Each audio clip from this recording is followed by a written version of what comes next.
Shear and moment equations.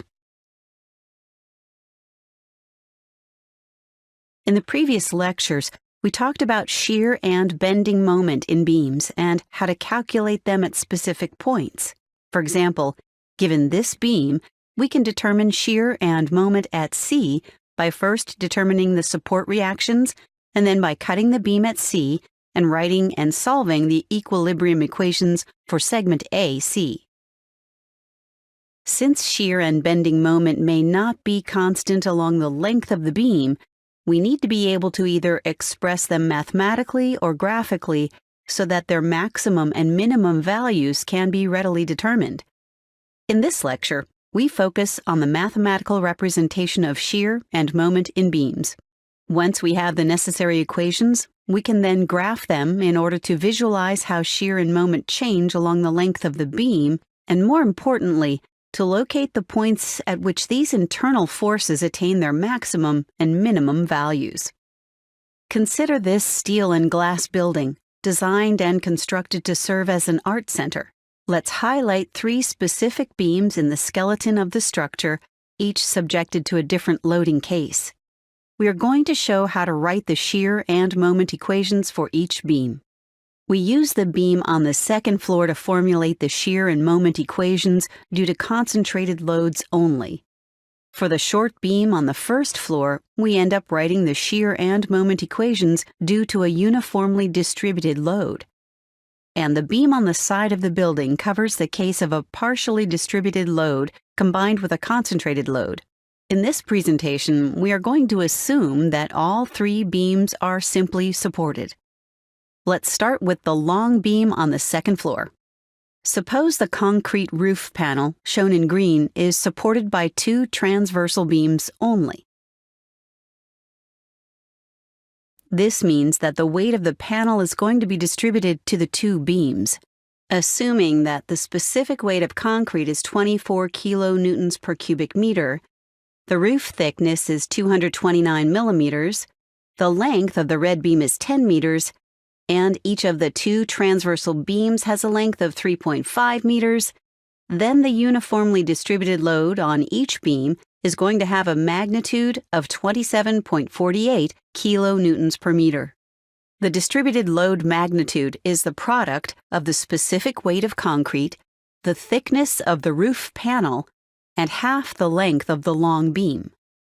If we multiply the magnitude of each distributed load by the length of the transversal beam, we get the total load per beam. If we divide the total load by 2, we get the magnitude of the concentrated load that is being exerted on the red beam, which is equal to 48 kilonewtons.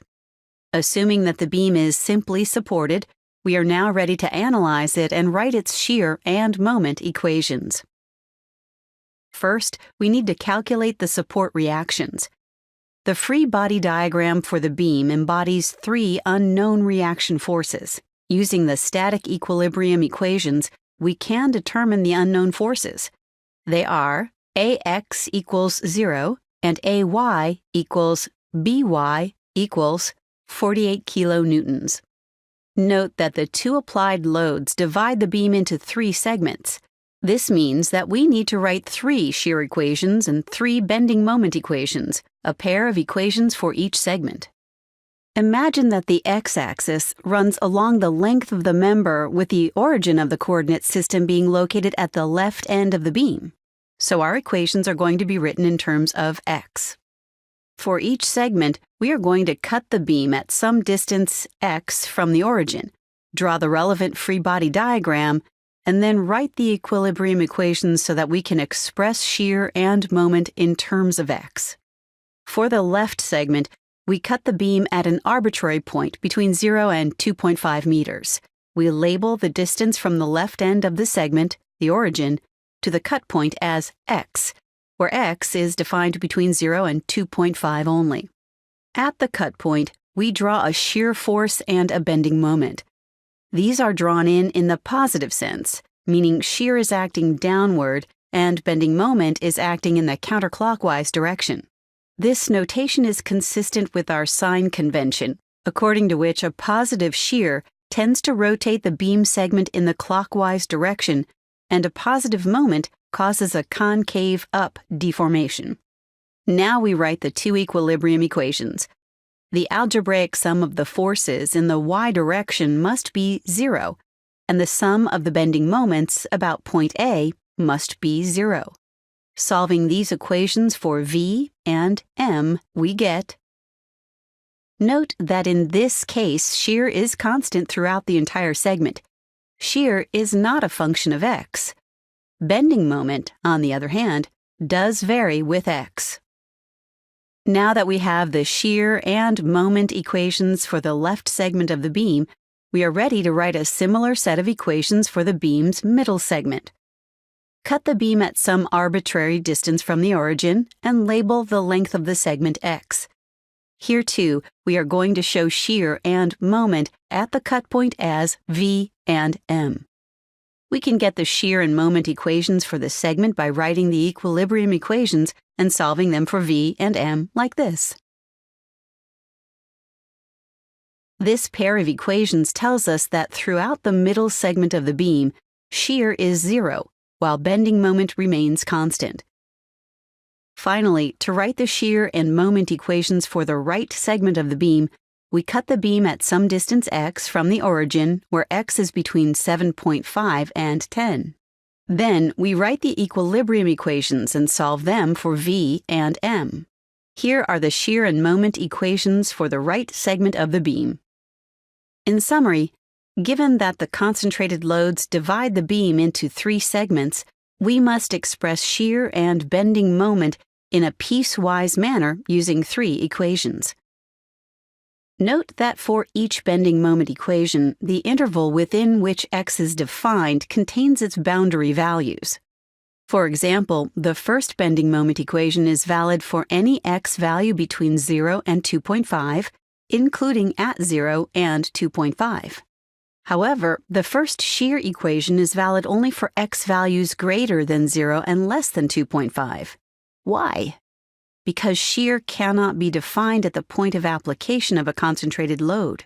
So for the left segment of the beam, shear does not exist at x equals 0 and x equals 2.5, where concentrated loads are present. The same principle applies to the other beam segments. For the middle segment, shear does not exist at x equals 2.5 and x equals 7.5, and shear is non-existent at x equals 7.5 and x equals 10 in the right segment of the beam. Now, let's examine the short beam in the front of the building.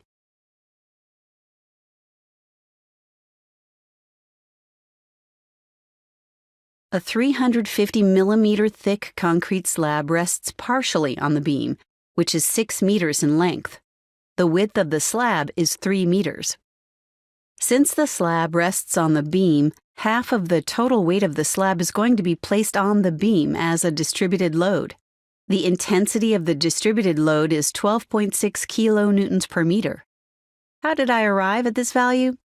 I multiplied the specific weight of concrete by the thickness of the slab, multiplied the result by 3 meters, the width of the slab, and divided it by 2, since half of the weight is going to be supported by the beam on the other side of the slab.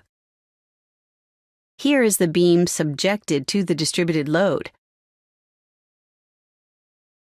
To determine the support reactions, we are going to write and solve 3 static equilibrium equations. Knowing the reaction forces, we are now ready to write the shear and moment equations.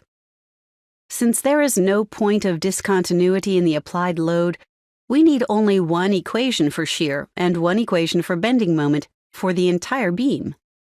To write these equations, we cut the beam at an arbitrary point, like this.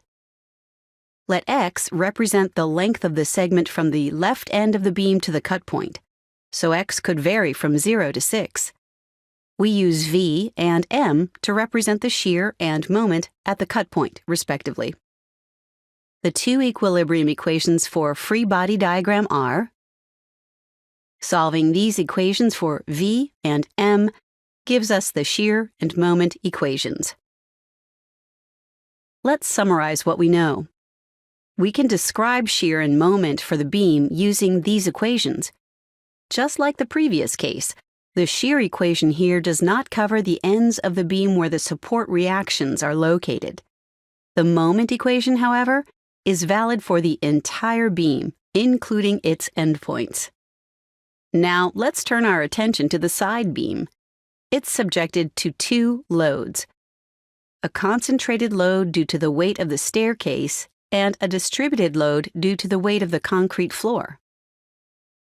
The staircase distributes its load to the supporting beam, which in turn transfers half of the load to the side beam. In our case, we assume the share of the staircase load applied to the beam is 5 kilonewtons. The distributed load due to the weight of the concrete floor is assumed to be 8.4 kilonewtons per meter. The length of the beam is 8 meters, with the concentrated load being applied at its midpoint. Similar to the previous two cases, we start by determining the support reactions. Here is the free body diagram of the beam, and here are the resulting equilibrium equations.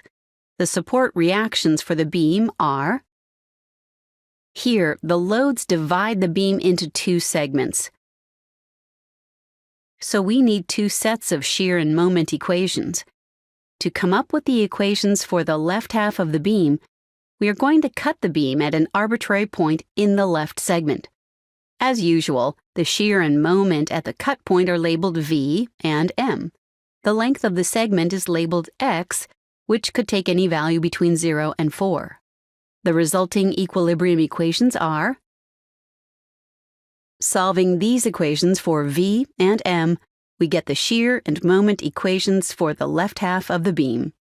For the right half of the beam, we cut it at some distance x from the origin, where x could take any value between 4 and 8. This free body diagram results in the following equilibrium equations, which would give us these shear and moment equations. Here is the summary of the results.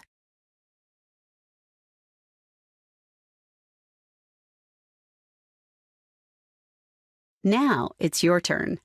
See if you can come up with shear and moment equations for these beams.